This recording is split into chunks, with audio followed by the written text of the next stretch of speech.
committee of this conference. It is a real pleasure for me to be here with you in this very important moment. I think this is the beginning of many joint efforts that will benefit our community at both sides of the border. First of all, I would like to say hello to all students and all professors and authorities that have gathered today for this conference from both institutions, from NMSU and from UACH, but also from other institutions, I think. We are here today to establish a common ground on food science and technology through this very important and interesting conference that was organized by professors from New Mexico and Chihuahua. So I first would ask Professor Manoj Shukla from NMSU to give us his welcome message. Professor Manoj, could you please? Yes. So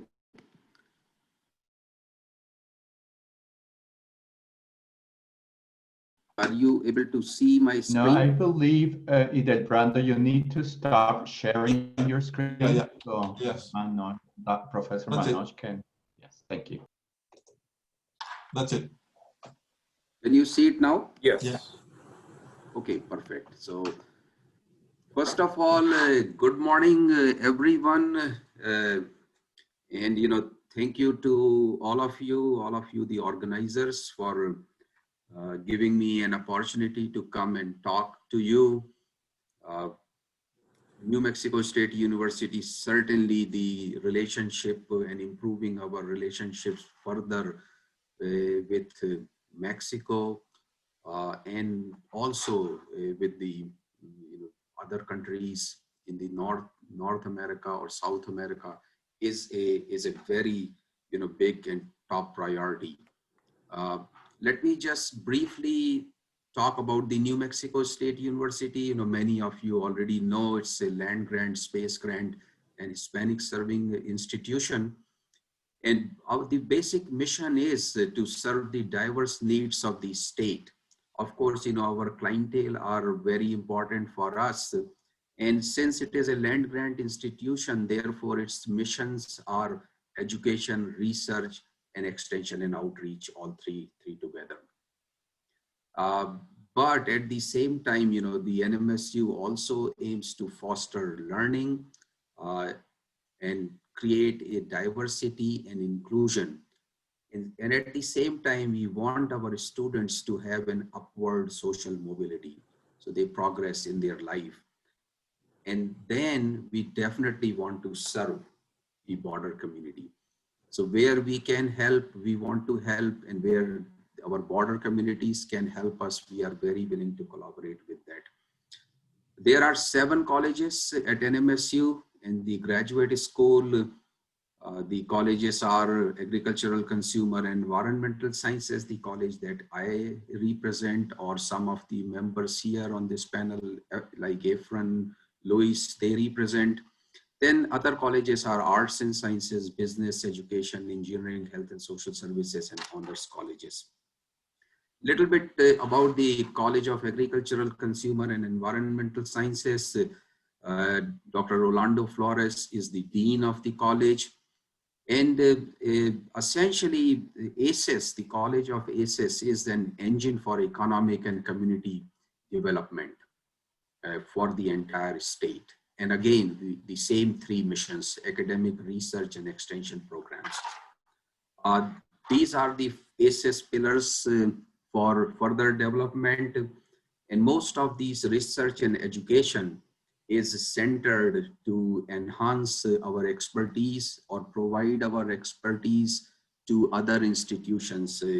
But the expertise are not limited only to these 4 pillars. In addition to that, in our college, there are 8 different academic programs, and there are several special initiatives. So, Native American Initiative One of those special initiatives is the ACES Global Program. Ever since Dean Flores has joined the institution, our outlook for collaborating with our neighbors as well as collaborating globally has increased many fold. And he established this position of Director of Global Programs, and he asked me to take over this position.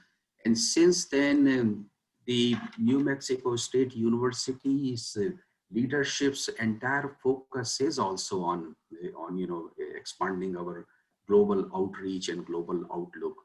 So ACES Global Programs supports the New Mexico State University's LEADS 2025 program, especially towards the social mobility. And then also, it supports the program of expanding this university, making it a R1 research institution by recruiting high quality students from all over the world. What are some of the things that ACES Global Program does? It has been very active in signing memorandum of understandings with different institutions. As far as the Mexico is concerned, we already have several MOUs with several universities, both University of Juarez as well as the UACH. We have MOUs with both of them. We have MOUs with the city of Chihuahua and several other governmental and non-governmental organizations, including the Foundation Produce, which is probably one of the largest NGO in Mexico. In addition to that, it's several, including myself, faculty members in the College of ACES have very active and ongoing collaborations. There used to be some special funding for border research, like through Southwest Research Consortium. And those research fundings have a component where we have to get a partner from Mexico. If we do not have a partner from any of the institutions in border area, those grants were not funded. And one important thing that I want to share with you is that USDA, United States Department of Agriculture, although on their proposals, it is never mentioned explicitly that we have to collaborate with Mexico, but if we have a partner from one of the institutes in Mexico, it helps us get those funding. So most of the new, research fundings that are advertised these days, faculty at NMSU is actively trying to find out a partner in Mexico. So I'm sure, this is going to open a much more collaboration between our institutions than it has been in the past. The other important thing is that, faculty from both the countries, they attend a workshop in each other's country, they serve on graduate committees, they attend seminars. In certain instances, they have given the guest lectures and many other forms of collaboration. One important thing that I would like to share here with all of you is that an MOU between UACH and New Mexico State University's Family and Consumer Sciences Department, we are almost ready to sign an agreement for a dual degree. And that dual degree will be on food science and technology. And as I speak here today, the MOU is with the provost, and we are really hopeful that this MOU will be signed by the next week. So before the end of the next week, we will have this MOU signed by NMSU, and of course, then it has to be signed by UACH as well. So the other important special initiative is the Aggies Go Global program. Why I am mentioning this? Because this program lets students go all over the world for non-credit experiences. And we support the students sometimes with, air tickets. Sometimes, we support other fees associated with that. The only difference between the other programs and the programs by Aggies Go Global is that it has to be for non-credit. You cannot go to a foreign country and attend a class for which you get a credit back home. But there are so many opportunities visiting each other's institution. We have found that generally the student-to-student collaboration are much more important to augment, to further accelerate our collaboration between the institutes. So this will be one of the things I will be looking forward to have more exchanges with UACH. We are also working with some other universities in Mexico where we are trying to make sure that at least once a year, certain number of students from that institution come and visit us. And then, we look at the possibility of sending our students as part of the exchange program. The important part of the Aegis Global program is that will benefit the students from Mexico is that if they are part of this dual degree program, or if they come and become a full-time students at NMSU, they are eligible to receive funds. It does not depend what is your nationality or what is your citizenship. As long as you are considered to be a full-time NMSU student, Aegis Go Global will provide you funding to travel anywhere in the world, to attend a conference, do some volunteer work or whatever. So, I really look forward that the students from Mexico will utilize this opportunity. And here are the list of the countries where we have sent our students. And you can see that, there are very close to 80 countries and territories where our students have gone so far. Plus, we are in the process of signing more agreements with other countries so that, this exchange can be facilitated.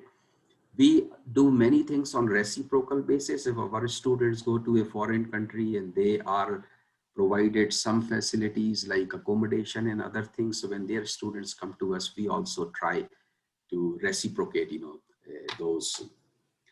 One last thing that I would like to share is that you can see here Aegis Go Global program, which is run through the College of ACES Global Programs, sends students from every single department of or college of New Mexico State University.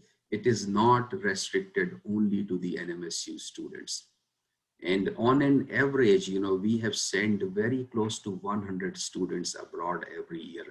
Unfortunately, because of the COVID situation, we are not able to send any students now, and hopefully we may not be able to send any student until the end of the spring semester. But as soon as this problem is over, this program will become active again. It is fully supported by, let me go a little bit fast here to show you that this program is fully supported by everyone. You can see here that the Chancellor office, Dane Arvizu, has provided funding for our students to go to Israel. Of course, Dean Flores fully supports this program. Dean College of Arts and Sciences, then Honors College, and as well as the Cooperative Extension Services, Dr. John Boren have always provided funding to this program to send our students abroad so that our students, become much more globally competitive, as well as, they understand the culture and traditions of the other countries, and they know what they are getting here at NMSU. So these are, some of the things I really look forward to seeing more of the students and more of the faculties visit the College of ACES. And I will be very happy to answer any questions, or if anybody wants to talk to me later, I would be really, really happy to talk to any of the faculty or students who are attending this conference. So thank you very much. Thank you for listening. Oh, thank you, Professor Shukla, for your message. Now it is the turn of Professor Pedro Javier Martinez Ramos from our faculty, from UACH. Professor Martinez, could you please give us some words and then set the activities of this event? Could you please? But you may speak in Spanish if you like. Yeah, it's better for me speaking Spanish. Thank you everybody to be here. Welcome to this event. Let me try to explain in Spanish because it's better for me. Gracias por estar aquí. Para nosotros es muy importante este evento. Creo que la vinculación que hemos establecido con la Universidad Estatal de Nuevo México es algo muy importante y una oportunidad grande para nuestra institución. Sabemos que hay muchas capacidades que podemos compartir con la Universidad de Nuevo México y bueno, pues también ponemos a la disposición las capacidades técnicas y profesionales que tenemos a través de nuestros profesores. Somos una facultad con una tradición sólida y de excelencia en alimentos. Creo que tenemos mucho que compartir. También estamos muy contentos de que estemos a punto, como lo decía Manoj, de firmar, ya formalizar la vinculación para el doble grado, que ya está casi a punto de salir. Se ha invertido muchísimo esfuerzo, muchísimo trabajo. Y el doctor Pérez Reyes y también por el otro lado Efren, que es a quien más identifico, le han puesto muchísimo esfuerzo a la vinculación. Esperemos que la otra semana sea una realidad, como decía Manoj, y estamos en la mejor disposición de reforzar el vínculo que estamos estableciendo. Espero que este workshop, este congreso que estamos realizando, sea para bien y nos ayude a reforzar lo que ya dije. Entonces sean todos bienvenidos, que sea para mucho provecho los trabajos de este congreso y enhorabuena. Felicidades. Well, thank you, Professor Manoj, Shukla, and Professor Pedro Martinez for your words. I think we now may start the activities of the Congress, of the conference. Now is the turn of Professor Iván Salmerón Ochoa and Professor Luisa Villon to start with their session and also to begin with the first talk by Sergio, if I'm not wrong. So Professor Savillon, please. Good morning, everyone. It's a pleasure for me to be here and help you out with this event. Before we get started, I would like to all of you put attention to the chat. In the Zoom room, there is an attendance registration form that I would like you to fill out. We need to keep track of everyone that is participating in this event, especially students. So please take some time to fill out that registration form. Without any further ado, I will give the word to Dr. Iván.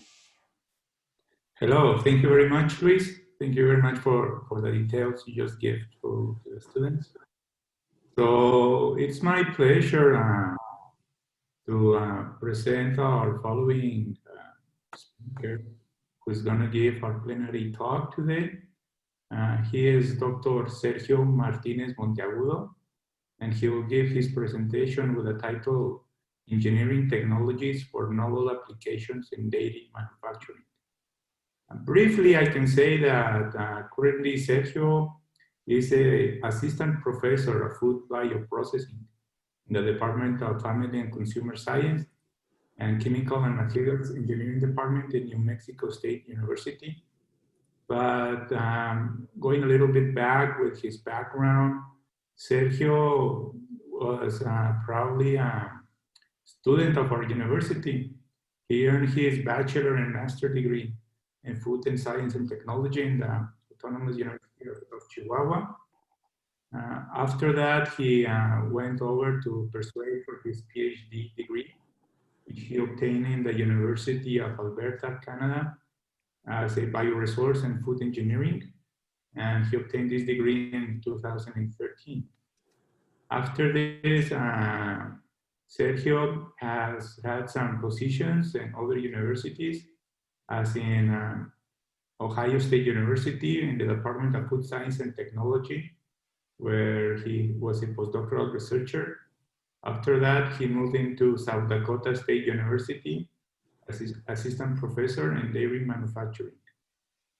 Also, Sergio has worked a lot in research, and proof of this is he has around 12 projects as principal investigator from 2016 to this day. As well, he's been teaching a lot of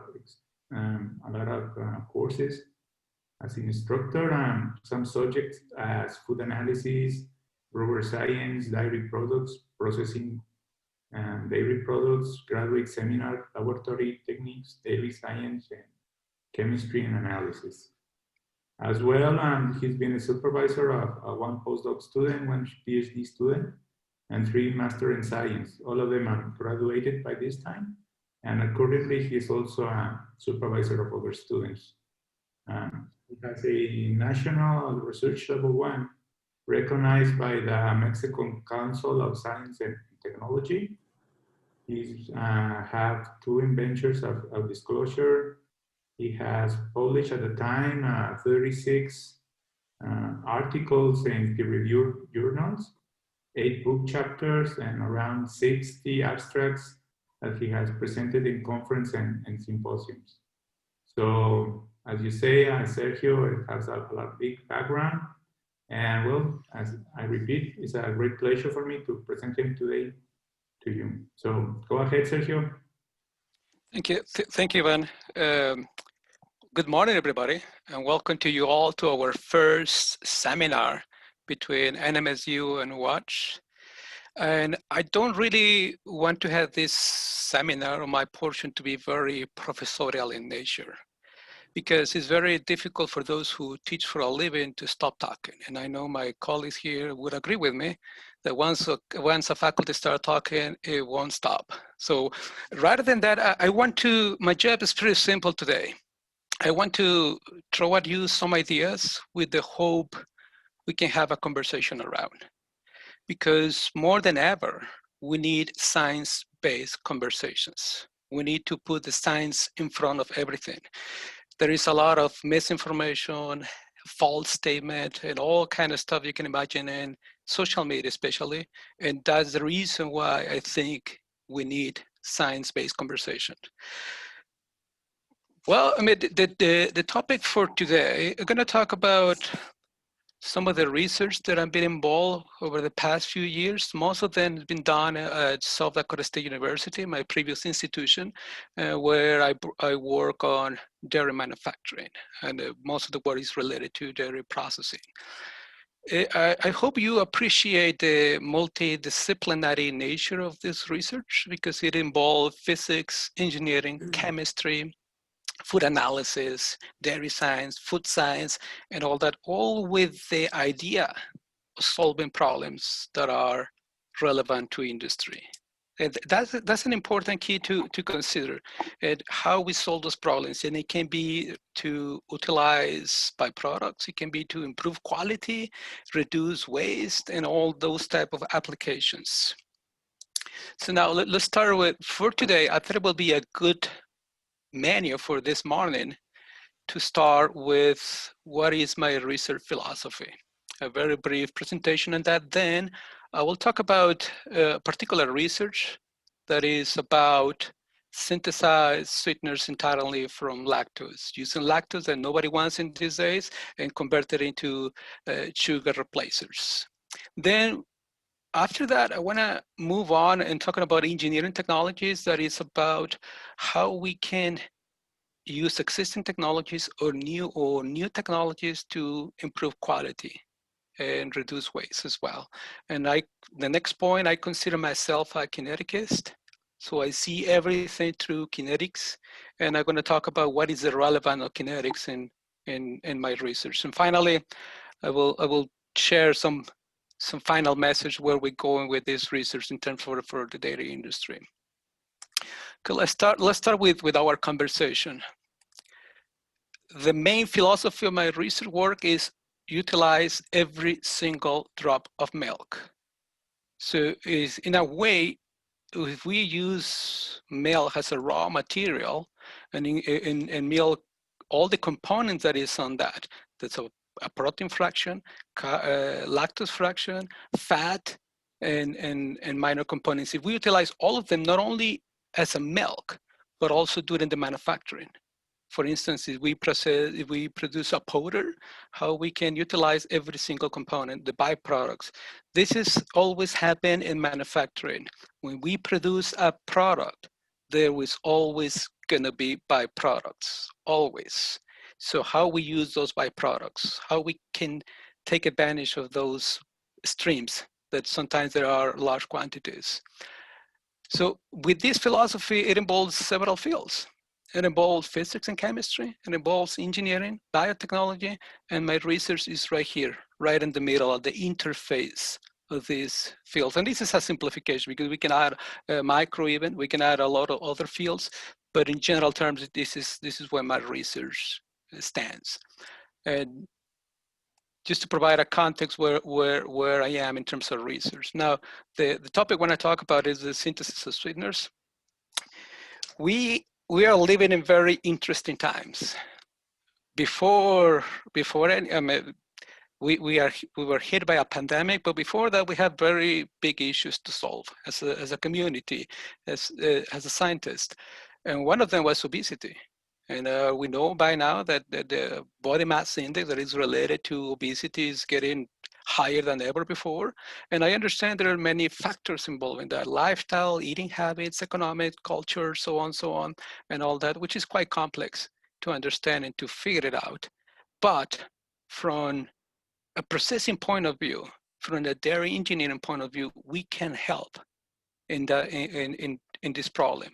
Why? If we consider the composition of milk, water, lactose, fat, protein, and minerals, every single one of these components has been scientifically related to nutrition, has been scientifically related to health benefits.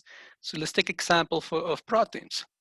Dairy proteins, they have been increasing because their properties, some of them are health claims. They are promoting satiety, they control appetite, they use for exercise recovery, and it has a good perception among the consumers. But not only that, proteins also serve as a processing aids. It helps us when we do emulsifications. If you think about any product that is emulsifier, I can think about ice cream. You can think about many beverages, many other products. It also helps to create a foam, gelatin agents and all that. So it has so many applications. And this is probably all of you are familiar with these products right here, the protein beverage, protein bars, elderly nutrition. But I want to call the attention here, Profile by Sanford. This is a company, Midwest company, that is a weight management company. What they do? You pay a membership, they assign you a health coach, and they give you some products in order to lose weight. And those products are mostly formulated with milk proteins. So now their industry has really advanced in how to produce those proteins. You can find 90% pure protein, 70% pure protein, and all kind of powders related to milk proteins. But as the production of these proteins start to increase, so does the main byproduct of that, which is lactose. And lactose is not easy to deal with because lactose is not easy, it's not sweet enough, it's not soluble enough, and it causes all kind of sort of troubles when we process lactose. Not only that, it has a bad reputation among consumers. People don't want lactose. So in 2016, there was a really significant amount of lactose that is accumulated around the world. Possible uses of lactose. This is a simplification diagram of how we can use lactose. At the first level, some years ago, it was purified dry lactose, monohydrated or amorphous form. And that was a big thing some years ago. Now, industry and scientists start to get in a second level or a second generation of lactose ingredients.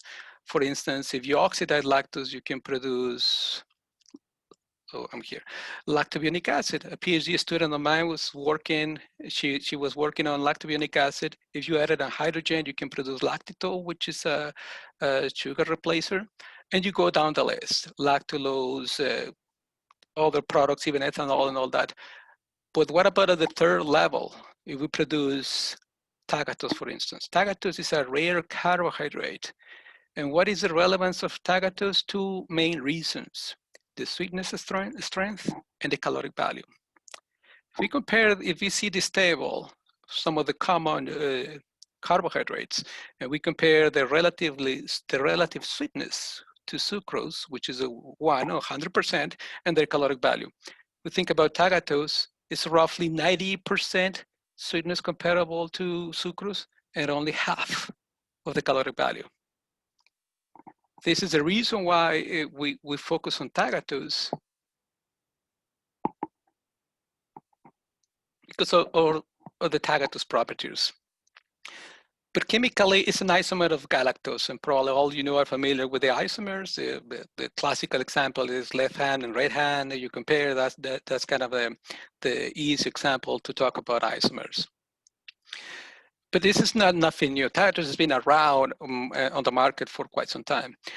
The one way to produce is extraction from some citrus, but here the concentration is too low. So it's not economically feasible.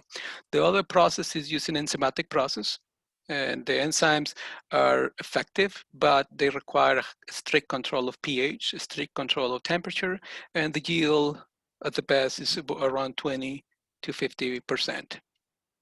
Other process is traditional isomerization, and this go back to organic chemistry, traditional organic chemistry, and based on the theory of acid Lewis that was developed more than 100 years ago, and essentially is soluble alkalis when you use a pH around 9 to 11. And this is the common methods to produce fructose, lactulose, tagatose, and all those rare carbohydrates. The disadvantage of this one, it requires several separation steps, and also it creates several byproducts. What I'm proposing here, well, what I'm presenting here is heterogeneous catalysis. In this case, what we are using is an insoluble catalysis that contains metal. And in this case, we use magnesium and we use titanium. By doing that, we can operate this one in water, something that you cannot do with traditional isomerization, in pH range below 7, which is ideal for lactose streams. Think about the weight generated by the cheese factories. Think about the weight generated by yogurt manufacturing. So there are potentials to use this technology or this approach to produce tagatose. And the advantage of this one is it can work in conditions that enzymes cannot. The other approach is using pressurized fluids. Here, I want to clarify what I mean by pressurized fluids. For some reason, when we apply pressure into hot water, it triggers isomerization of reducing sugars. The theory behind it is not real clear, but what we're talking about is right here in this diagram. When we talk about the water phase diagram, when we plot the pressure and temperature, this is what we're talking about on this within this region. Now, I'm going to talk about first some of the interesting results about pressurized fluids, and then we're going to move to the other one.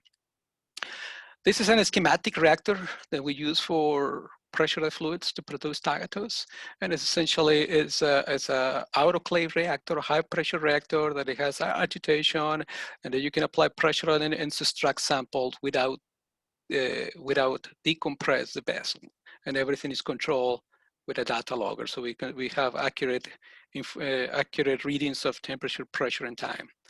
So our first test was lactose in solution, where we just pure lactose, put it in solution, and let it react. And it formed a significant amount of tagatose, as you can see here, at 190 degrees Celsius, probably significant. But if the reaction continues, the tagatose start to form maybe most likely organic acids, and we'll start to lose in that concentration. But it proved the concept that it's possible to produce tagatose using pressurized fluids. So we use weight permeate. For those who are not familiar, what is weight permeate? It's the liquid residue after removing the proteins, and that can come from cheese, and that can come from yogurt. So what I mean by weight permeate, we remove whey proteins by filtration, and the remaining is mostly water, carbohydrate, and minerals. And there's plenty of lactose over there On dry basis, it's around 80% lactose. So we did that.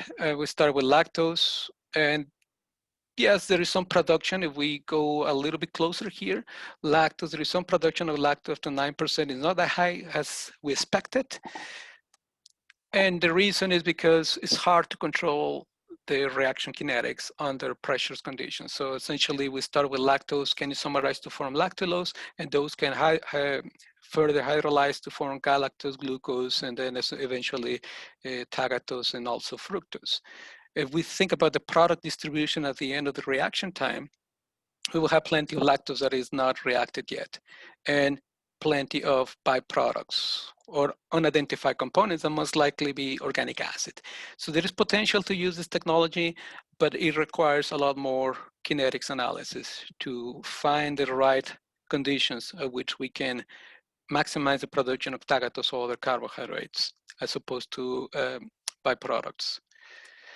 The other approach that I was talking about was heterogeneous catalysis, in which we decided to do a two-step process. The first step is the hydrolysis of lactose. This is nothing new. This has been existing in the literature for quite some time, and the enzyme is commercially available. The first step is to hydrolyze lactose using an enzymatic process. Why enzymes? Because they are pretty effective in converting lactose into glucose and galactose. Nothing in this part. We did just a lot of tests to find out what are the conditions in terms of temperature, time, and concentration of lactose and concentration of enzyme that give us a satisfactory amount of hydrolysis of lactose. 95. We target at least 95% of conversion. Second step is the isomerization. We synthesized 16 different catalyses, and we tested all of them at different conditions, and we we further select those who will give us higher yield towards tagatose formation. And as you can see here, there was in this one, number 3, number 5, which is magnesium oxide supported in silica, and beta ceolate and titanium impregnated on the material. After that, this is how we prepare the catalysis. The beta ceolate is basically a rock. So we remove the aluminum and we impregnate the titanium on it, just indicated here. We did a comprehensive characterization of the material, and these microscopy images show you the black spots corresponds to the titanium that is impregnated into the material. A little bit more of the characterization of the material. This is what we're doing in the pore of the zeolite, of the rock. We evaluated the surface, the diameter of the pore, as we added more concentration of the titanium. We select 2 catalyses. One was titanium supported on beta ceolate, and oxamagnesium supported in silica. Those 2 catalyses prove to have a better catalytical performance. Characterization by X-ray diffractions, nothing surprising in terms of oxamagnesium. But here, I want to call your attention right here, these 4 points. Well, that was detected by the X-ray diffraction. What it means is this part, where we impregnated the 4 available spots in the rock with titanium. Those 4 peaks corresponds to that property. So we are sure the titanium is there, and we cannot claim something different. Oh, we isomerize because of the titanium. Well, the titanium is not there. That's not the case. We actually prove it that it's there. So after the first step, as I mentioned, the enzymatic hydrolysis right here, 95%, roughly 95% of the lactose was converted to glucose and galactose. Then we test the first catalysis, oxamagnesium supported in silica, and look at the yield in terms of tagatose, around 15%, 10%, which is comparable to what you can find in an enzymatic process. This process is not optimized yet, so it has potential to have some applications, but also we've also form significant amount of fructose. Now, in other words, if you see a little bit different, the selectivity is a way that tells you how selective is the catalysis in picking the reactions. In this case, the selectivity is rather low compared to other processes, so it tells you there is a formation of other products, not only tagatose, not only fructose.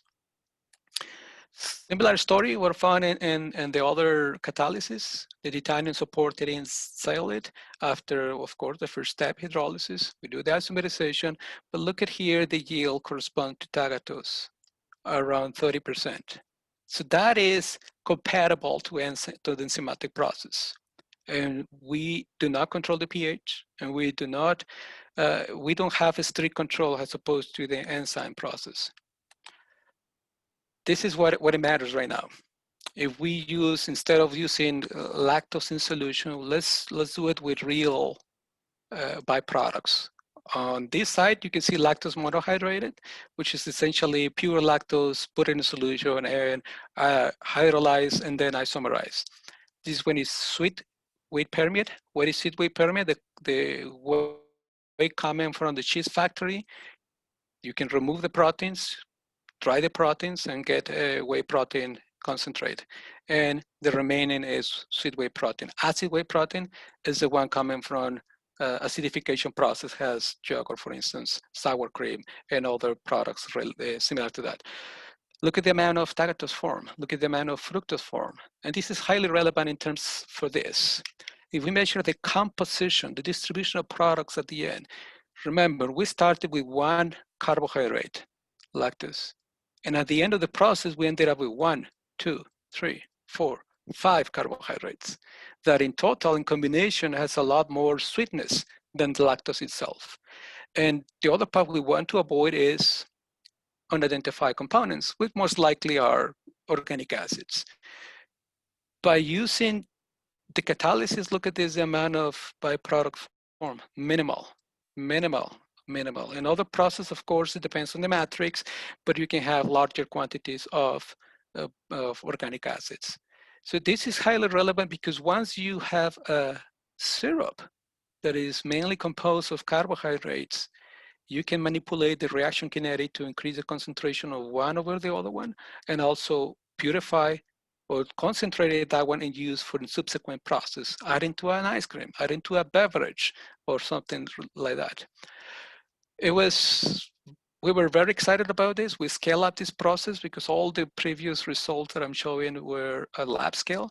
We went to 120 liters to scale up in collaboration. This project was supported by a company and in collaboration with the University of Minnesota. We did 120 liters lactose using 40 minutes of residence time. And this is how we started. Lactose in solution, 95% conversion. And we ended up with a mixture of sweeteners. And I have to say, I did tested the solution coming out, and it's a lot sweeter than the lactose itself. Unfortunately, at this time last year, previous spring, we were hit by COVID, and we have to shut down everything, and we couldn't continue with the scale up. Some of the results have not been analyzed yet, because for obvious reasons. The idea is this. We start with whey permit. We go to the first step, which is enzymatic hydrolysis. We go to the second step, right here, isomerization. We separate the catalysis, we recover the catalysis, and we get the syrup that is a lot sweeter than the other ones. When we talk about uses of lactose, think about lactose is a carbohydrate. It's right here. There are many options, many pathways. So we can follow to add a value on lactose to utilize all that quantity that I mentioned at the beginning of this talk. There is a lot of lactose, we can find a use for it. Some of them has been already investigated, but some others, there are new technologies, new reaction pathways. So there's a lot of potential what to do with lactose. So now let's move on to the next topic, which is talking about how we can develop technology. The term engineering technology, what I mean by that is figure it out. In other words, we have to figure it out how to improve the process. And here I'm going to talk about hydrodynamic cavitation. Essentially, this technology is a disc that in that disc has there are not really holes on it, there's indents that the product, our fluid product goes here goes into the cavities, create the cavities and create those bubbles, and those bubbles explode. And when the explosion happens, there is a lot of energy release. We did plenty of characterization in terms of engineering aspects. But the important thing here is there is a lot of heat generated after those cavities explode. So what is that relevant? We can use that heat to develop a technology that we call it cavitation assisted thermal processing, or use the cavitation to complement thermal processing. We designed a pilot plant facility for that. We also design and build a holding tube. So in this one, we can pasteurize products. We can thermally treat product with a system of cavitation. This project was funded by US Dairy Export. The idea was to produce powders with low spore counts. Spores by Bacillus coagulans, these microorganisms are not pathogens, but they are related to quality. They spoil your product. And there's a big market in Asia, China more specifically, about meal powders. But one of the big restriction is reduce the amount of spores, and we were able to do it. We're using the combination of cavitation and the thermal treatment by this technology. The theory behind that is the cavitation not only release the heat, but also make susceptible those spores to the next treatment. In this case, we use vegetative microorganisms. And now, in most of the micro studies, unless you see a big reduction, that's how you call the attention. Otherwise, it's this small reduction. It's not that you don't see the wow factor, but it doesn't mean it's not relevant. The other aspect, how we use this technology, is clean label for ice cream more specifically. Let me talk about what it means, clean label. Clean label does not have a legal term. It's essentially a marketing strategy. What it is, consumers want to grab any product from the shelf, from the market, see the ingredient list as indicated here, and see very few ingredients, which that's the new trend. So we think about, this is typical composite ingredient list for an ice cream, cookies and cream, that is very popular. Consumers don't want to see this part. Let me find it here, guns or stabilizers. So we thought that using the cavitator, we can have superior mixing of the ingredients that we don't really need, or we can minimize the concentration of stabilizers. So we did all the experiments, different combinations of that, and the idea was to replace the traditional homogenizer with the cavitator, and yet obtain a nice product. We did a pilot scale studies and look at the picture, the control, nice, smooth ice cream. And when we use a reduced stabilizer plus the cavitator, there was not much difference in terms of the appearance. There were some difference in terms of quality, more specifically the melting. This is the melting rate, where we can see G prime and GD prime. I don't want to go into the details here, but I can tell you how start with minus 20 degrees. We go into heat it, warming up the ice cream. We can tell how it melts. The larger the curve, it tells you that it melts differently. It takes more time to melt as opposed to the control. So that's, I mean, it's different from the control. The control here is a commercial ice cream, but it doesn't mean it's bad. It's just different. So we need to characterize that, and of course we need the sensory scores to properly evaluate the technology and the product. Another one is the meltdown, how we can actually see the meltdown of the ice cream, and there are differences in melt faster with the cavitation process. So then there is a lot to do right there to investigate and to figure it out what we can use this technology, but it has some potential to apply for clean label or ice cream, which are currently working on that project as well.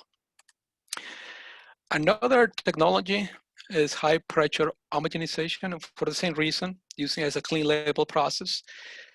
Traditional conventional homogenizers like this is based on you apply more volume here and the force the liquid goes to the gap, and therefore it produces pressure. But if you want to increase the pressure, you need to increase the flow.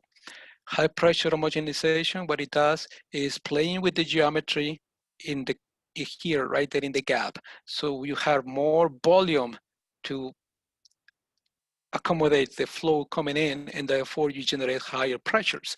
So this project was funded with a company. The idea, again, was to remove some stabilizer from their formulation. It was a pilot scale prototype, and also here by analyzing this rheology parameters, what I can tell you here is on the pink color is the control, the commercial sample. The longer the straight line it is the product is more stable. And this is our reference point, the pink one. If we simply remove the stabilizers, the product loses the stability. It's just not good enough. The quality terms is not good enough. So forget about completely remove the stabilizers. But if we add high pressure homogenization plus the 3 stabilizers they use in this formulation, it becomes subviscous. It becomes very rich gel. But what about if we just only use one? It becomes very compatible to the control. So with this process, it reduces 80% of the stabilizers in those formulations. So that's very exciting, and that's very important in terms of consumer perception. As good as it is, this technology, it requires a lot of maintenance. Since it's a new technology, it requires a lot of tests, a lot of try and errors. And that is the main reason this technology has not emerged as other technologies in the market. The other point that I'm talking about, a clean label, is controlled polymerization. In this case, we use an enzyme. What is this enzyme? What it does is polymerize caseins. So why is that relevant? We can apply it to a yogurt. And this is a quick test that my PhD student did. And at the end, she put it upside down. She turned it on the yogurt, and it remained the structure. Why is that relevant? Thinking about a product that they do all the time like that. We can create the same texture without stabilizers, without the use of gums, using this technology, this enzymatic process. Here we are working on sour cream as well. So that's one of the invention disclosure that I have in this project. If we continue with the emerging technologies talk, or engineering technologies, this also we can apply some of the new technologies to improve the retention of nutrients. This case, conjugated linoleic acid, or CLA, is naturally found in milk, but the concentration is too low. So there is a lot of research in terms of animal or cattle nutrition that increase the concentration of CLA in milk fat naturally by changing the diet in cows up to a very significant amount, 30 milligrams. And it's already in the market, this product in Canada. The problem is the shelf life of the product is only 10 days, and we want to extend the shelf life. So we apply high pressure processing, and we were able to retain CLA a lot more compared to the control. On the blue, in the purple color is conventional thermally treated, and the CLA very fast, we lost more than 80%. When we apply pressure, the retention of CLA becomes higher, a lot higher.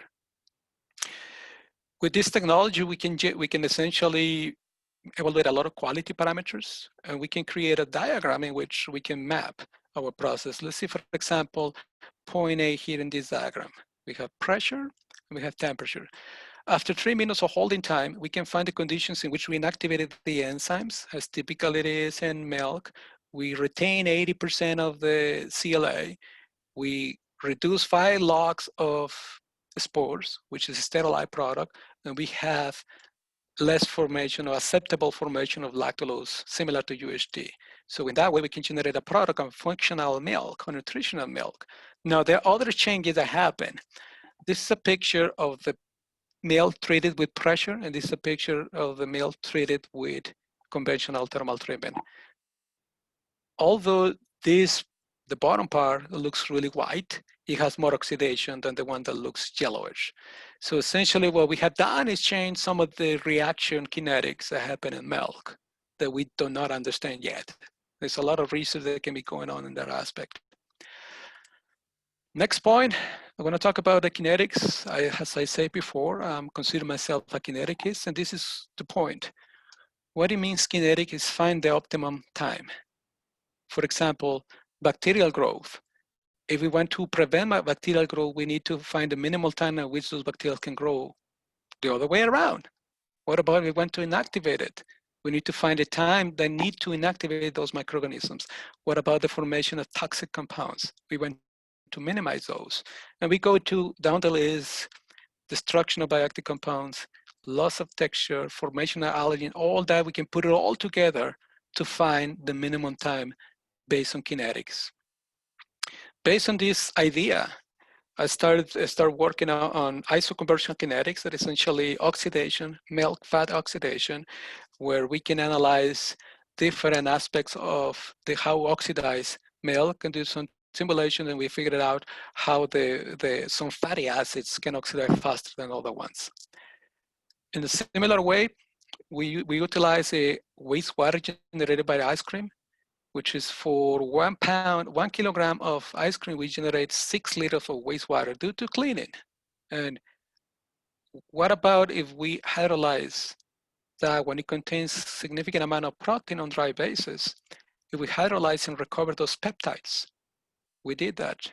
And this is a picture of how it looks like the ice cream with water before and after the treatment. Not only that, the biological oxygen demand went down significantly after the treatment. We developed kinetic models to predict the degree of hydrolysis. We also evaluated the amino acid profile, and those peptides were related to antioxidant capacity and antihypertensive capacity. So there's plenty to do with kinetic studies. Finally, I want to provide where in my view, where we're going with all this, some of the applications and trends. One big topic in dairy industry in general is high protein beverage, high protein products. There is a large demand of protein and it's going to stay up. There's no trend, there is no indication that this amount will go down anytime soon. What it means, more lactose available. How we can do that, how we can utilize the lactose, we can start working on third generation ingredients, create different products, utilize different approaches to utilize the lactose. The other one is clean label. Clean label will be there, and we can improve emulsification as using the cavitation or using other technologies. Sugar reduction, we can use lactose to produce the syrup. Sustainability is another issue, how we can work on wastewater, reducing wastewater, and of course, safety and quality. So we include everything with the idea to improve the process of the product as well. Here's an example that has been done with whey in general. So United States produce large quantity for whey, not only United States, everywhere in the world. So why? Because for milk, 10% goes to cheese, 90% goes to whey. So how we can utilize that one? How we can make it a value of that? We can purify the proteins. We can find innovative processing as high pressure processing, other type of products to valorize and give a value out of that, the lactose and the whey, how we can use that. Finally, I want to thank all the institutions that have been funding directly and indirectly my research, and I will open up for questions.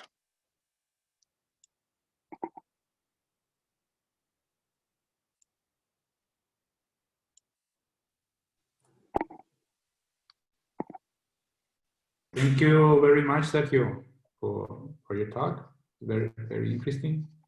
And we can, as you say, you want to make this as a talk, right? Not a very scientific talk, to something, I think it's a good opportunity for the students to participate. So if we have any question for Sergio, please go ahead.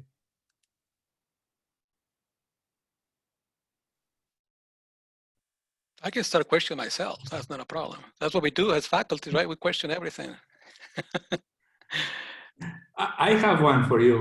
Go ahead. Before students start, I'm going to have a win there. I'm going to have a go. When you were speaking about the D-Tagatose project, Yes. You were mentioning you have some separation steps involved in this process. So I imagine that this is a big issue when you're scaling up your processes and you want to reach like high quantities. So which of these separation steps do you think are presenting a higher challenge? Well, here the idea, well, you're right about it. There are separation steps. The idea here is not to obtain purified tagatos, because we are looking at the mixture. So that mixture can have 30% tagatos, 20%, plus glucose, plus fructose. So the step in separation, that is a lot easier because we don't have to crystallize them and separate tagatos from fructose from that. Now, the key here is separate the catalysis. Now, we produce the catalysis having large enough particle size so we can separate it a lot easier. In this case, we use cheesecloth, simple like that. And we were able to separate the catalysis right now. There is always a balance between, if you want to have large particle size in the catalysis, you sacrifice the catalytic performance. The smaller particle size will give you better catalytic performance. They will be more active, but it will be harder to separate. So it's a balance between at which point you are satisfied with the yields and at which point you consider the separations. So in this case, the separation is a lot easier because we don't target purified compounds. We target a mix of them. Okay, thank you. And I also was a bit curious. What about, do you have any off flavors with tagatos, like with other sweeteners? I didn't detect any off flavor, but I'm not really reliable on that because so much coffee has destroyed my sense of taste. Okay. but I was not detected, and with the people who were with me in that trial did not detect it either. I mean, it was a lot sweeter. Yes, that was very clear. Okay. Well, I mean, we probably we should have tested that. I mean, but that's okay. yeah, because probably like with stevia, it's a problem, no? That you can see that it doesn't have enough flavor, but everything is like green when you add stevia. Mm-hmm. So there's some issues now always to be solved. Yeah, and too bad we have to shut down everything, and because we were really excited to get the results of the pilot scale and then see what we can do next, and then we have to shut down everything. Yeah, well, that's a shame. I hope you can. I hope so. Continue with that work. Well, I don't know if we have any students that want to make some questions. Well, I can tell all the students you can ask a question even in Spanish or English or any other language. We can figure it out. We have people that can translate it for us. Yeah, go ahead. We have the chat if you want to put your question there, and we'll be glad to help you with the translation. Dr. Martinez, I have a question. So with the tagatos, and as you're getting this mixture of all these carbohydrates, did you all by any chance have time to do a caloric analysis on the syrup? No, I did not. Okay. That's a very good point. The other thing is, well, it's not easy to measure sweetness. Mm-hmm. The only way that I'm aware to measure sweetness is through a panel, through a sensory panel. Now, there is on the market a sweetness sensor. Faculty in Japan created a sensor, and he moved to industry, created his own company, but I'm not quite sure if it's reliable for this type of carbohydrates. I see. Okay, sounds great. Thank you so much. Your presentation was amazing. Thank you.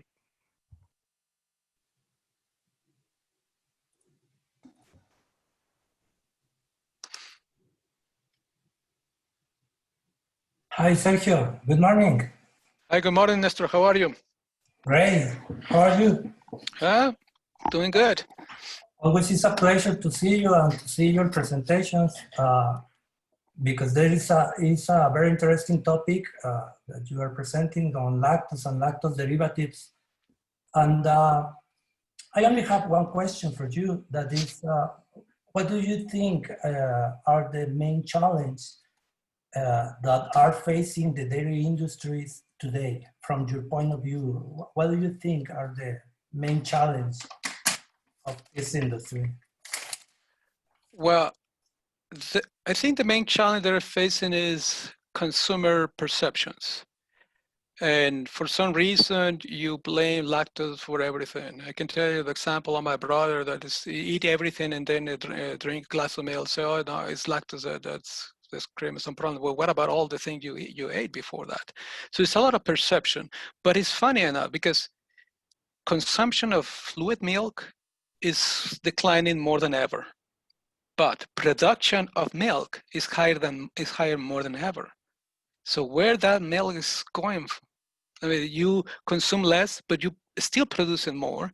So there is 600 type of ingredients and dairy products and ingredients. So there is their industry. What it's been doing really successful is diversify the ingredients. Fluid milk becomes just a small portion of the whole portfolio of products. Now the big thing right now is proteins. You can find all kinds of proteins and powders related to milk. And some people who claim themselves dairy-free, they added those powders in their formulation. They have no idea. So when people say, "Oh, I'm dairy-free," what are you talking about? We're talking about 600 ingredients. Which of those 600 are you free? All of them? Some of them? And I'm not against the people who claim all that. Thanks to all those trends. People like me, Luis, a friend. Well, we are here. We have a job because we're trying to figure out ways how can make it happen. If the consumer wants to add lactose, we add it. If they want to remove it, we remove it. So, but to answer your question, what is the main challenge? I think it's perception. Perception of what actually the nutrient facts about milk. And of course, the competition of vegetable proteins, which is nothing wrong with that, but they are just different. It's a different, the amino acid composition of each one is different. So therefore the nutritional properties should be different, and they are different. So there's a lot of projects try to combine both, having the vegetable source, protein source into a single product.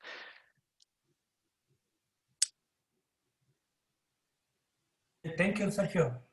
Yep.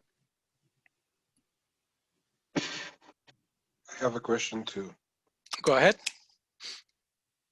So how do you think? I know there are a lot of tests you had to make, but how do you think this mixture of carbohydrates will be competing with all the commercial sweeteners that you had already in the market? Has competing directly, I don't think. Let's put it this way: let's say if I successfully produce large quantity for this one, I don't think I can compete with those. The way I look at it is provide an alternative. Provide an alternative that you as the industry, you don't know what to do with lactose coming from the whey. So you simply process that one and generate a sweetened mixture.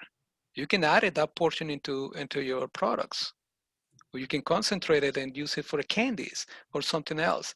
So you don't have to actually go into the market and compete. So if you think about the process that is the product that in my opinion has changed the industry, their industry is Fairlife. I don't know if you're familiar with Fairlife. What they do is remove lactose with filtration, hydrolyze lactose, and added glucose and galactose back into the formulation. Nothing goes out, nothing goes into the plant. Everything that comes from milk is processed inside, and everything goes out as well. Different proportions, converted a little bit, but they claim that you don't add anything and you don't remove anything. So that's very attractive in that sense. If you get the whey coming from cheese, yogurt, whatever source is coming, you process that, convert it into sweetness and add in a portion back, I think you have a potential right there.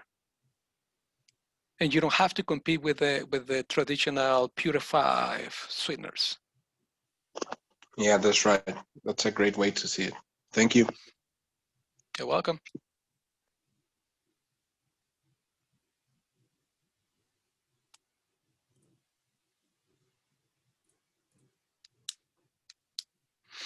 More questions? Sergio, well, just a question. I'm sorry, that I do have a question. Go ahead. Well, good morning, first of all. I'm not sure if you mentioned it because I got in a little late, I'm sorry, but do you have any information on the toxicity of lactose? Well, the toxicity for instance, for tagatose, what would you say, tagatose or what? Yes, tagatose, I'm sorry.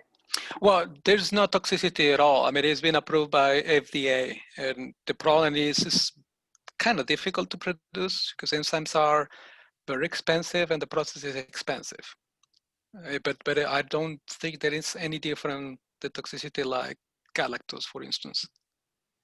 Okay, thank you. You're welcome. Hi, good morning. Good morning. Well, first of all, I want to say that I'm impressed with your work. I think I talk for everyone here when I say that it's awesome that you not just stay in the laboratory step, you go further, and that's the dream for all. And well, I can tell it's not easy. It's not easy to going out of the lab because if the quantities, well, the first trial was 1 milliliter, and then we added 10, 20, and then we go to 120. That was, I mean, 120 liters. That was a big step. But I mean, the idea is to build slowly. You prove the concept, you talk to people, talk to industries. Some of them will never pay attention to you, some others they will, and then you start to go from that. As I said, I think faculties here, we are used to rejection. So if someone rejected us, that's nothing new to us. We are rejected every, I don't know, every week, I think. Papers, grants, and all that, right, Luis? my question goes in that way. That was the advice to reach there. You just told me. Yeah, essentially just talk to people. You are going to be rejected, yes, but that's okay. You just keep talking. And have you reached to the sensory analysis? Not for these tagatose, no. I mean, as I said, COVID really hit us hard in that aspect. But in the ice cream, I was able to collaborate with a company, Blue Bunny, the ones that produce Blue Bunny, and they did some sensory analysis, come out that there was no difference with control, which is good at some point. Thank you very much. Yep.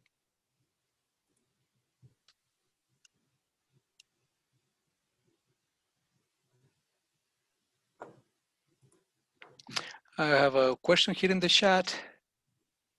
Do you think there are opportunities for entrepreneurships of this kind of problems? Could you mention some examples? I think they are. Now, for instance, if we talk about, let's go to the simple case of ice cream. If we find a way you can produce ice cream with less stabilizers, using maybe changing the formulation a little bit with the possible new technology, I think you have a strong case to start a business or to partnership with other industries. That's just an example. So we go back maybe in this tagatose project. The idea to start with working with tagatose come from one guy from the industry who told me, why don't you work with tagatose? That was all he told me.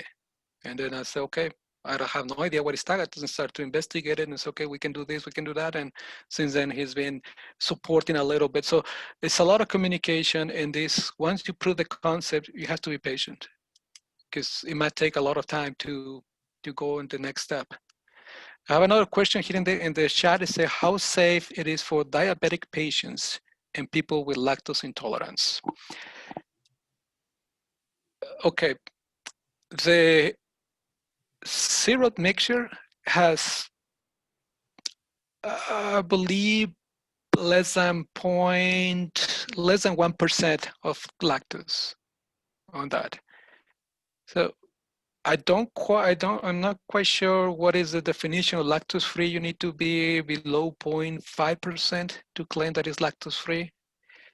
So we are very close to that. So now you can optimize the process and make that 0.5% converted into another product, or start from the first step, the hydrolysis. You can actually convert the more percentage. I have another question. Einar, hey, I'm from Denmark. Sergio, how much room thesis is the new dairy products in the Mexican market?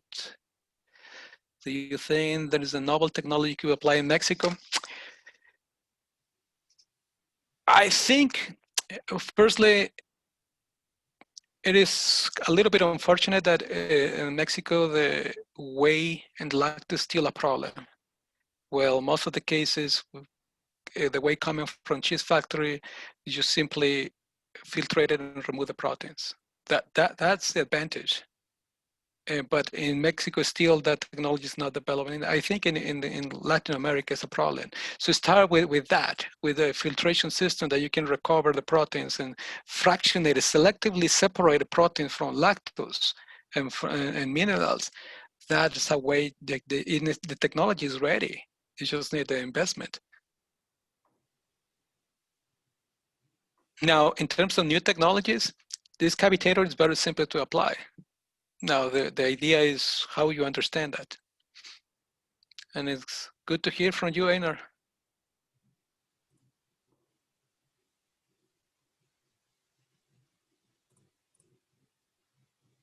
Sergio, you were talking about this point when you're processing with whey, that you have also minerals.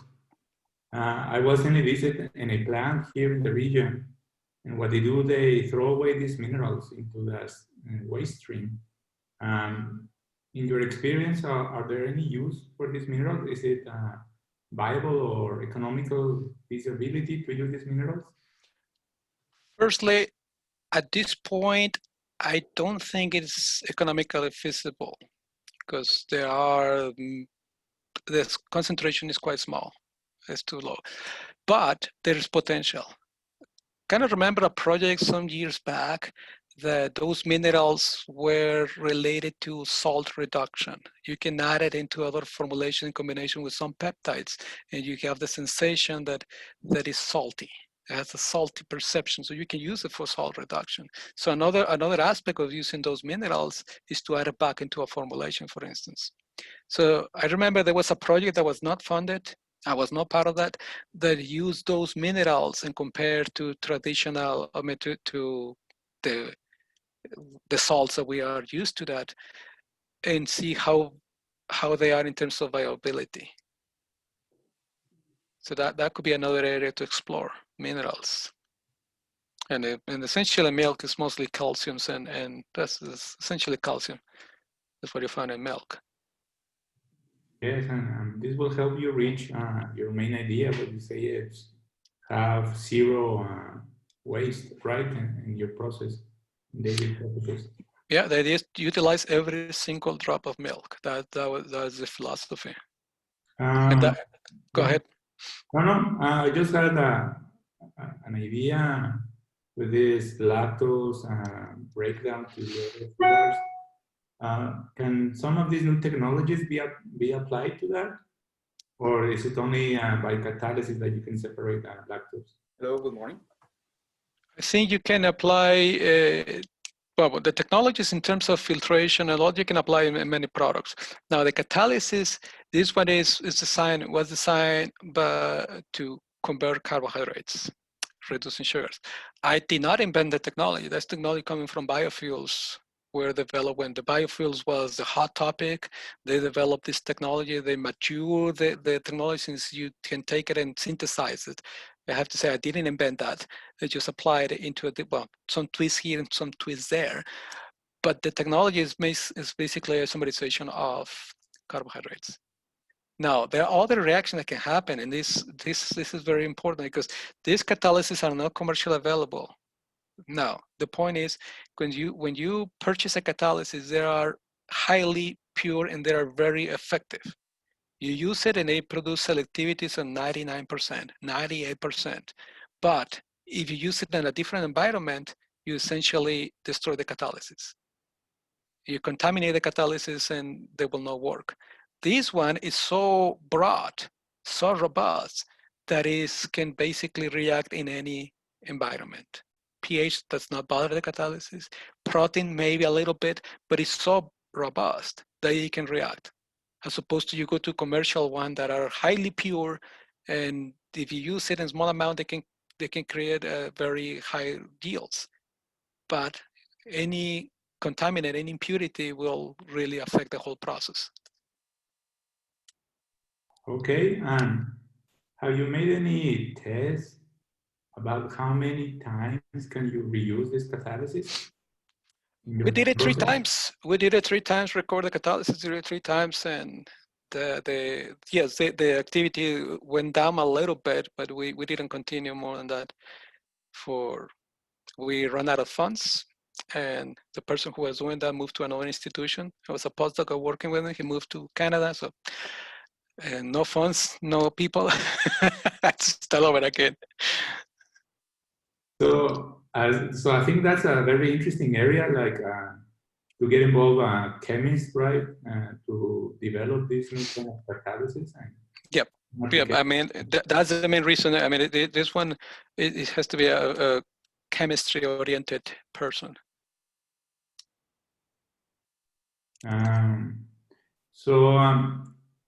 When you speak about using the waste streams for ice cream process for obtaining these sugars,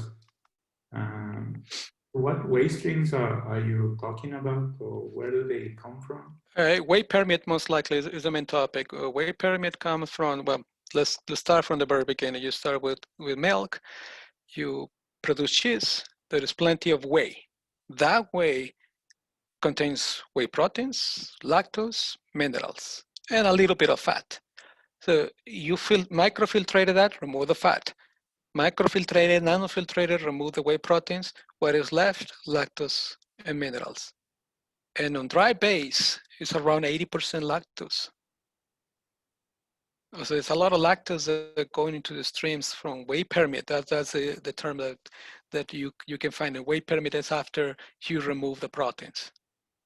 Now, the proteins, you can dry it and have the whey protein powders and all that. Yes, but like, for example, in the ice cream process, where do the waste come from? Oh, in the ice cream process, the waste is the wastewater after cleaning. Okay, yeah.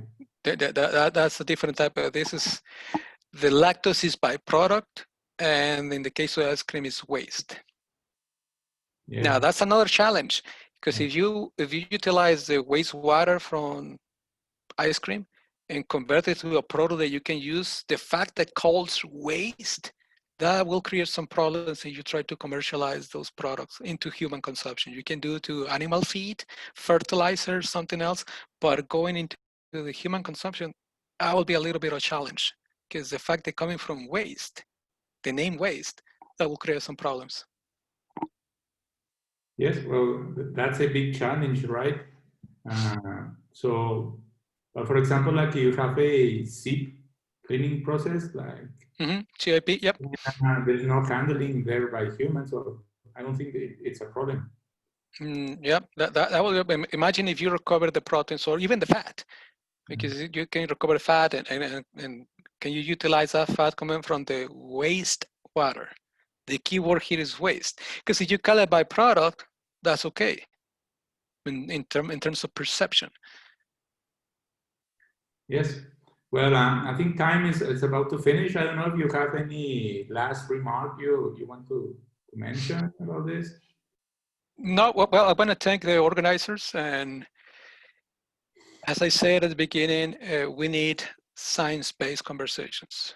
We are living in interesting times, and I'm not mentioning the crisis we are facing, political crisis, economic crisis, energy crisis, everything you want to mention. And more than ever, we need to talk about science. And people who work at the universities like me and like you guys, we have the responsibility to talk about it.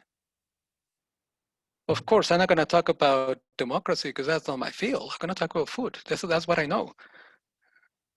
And it's better, right? You always eat. Yeah. Okay. You're always going to eat. Yes. Thank you very much, Sergio. And yep. We'll give the turn to Luis. I think he's going to present the following presentations of the students.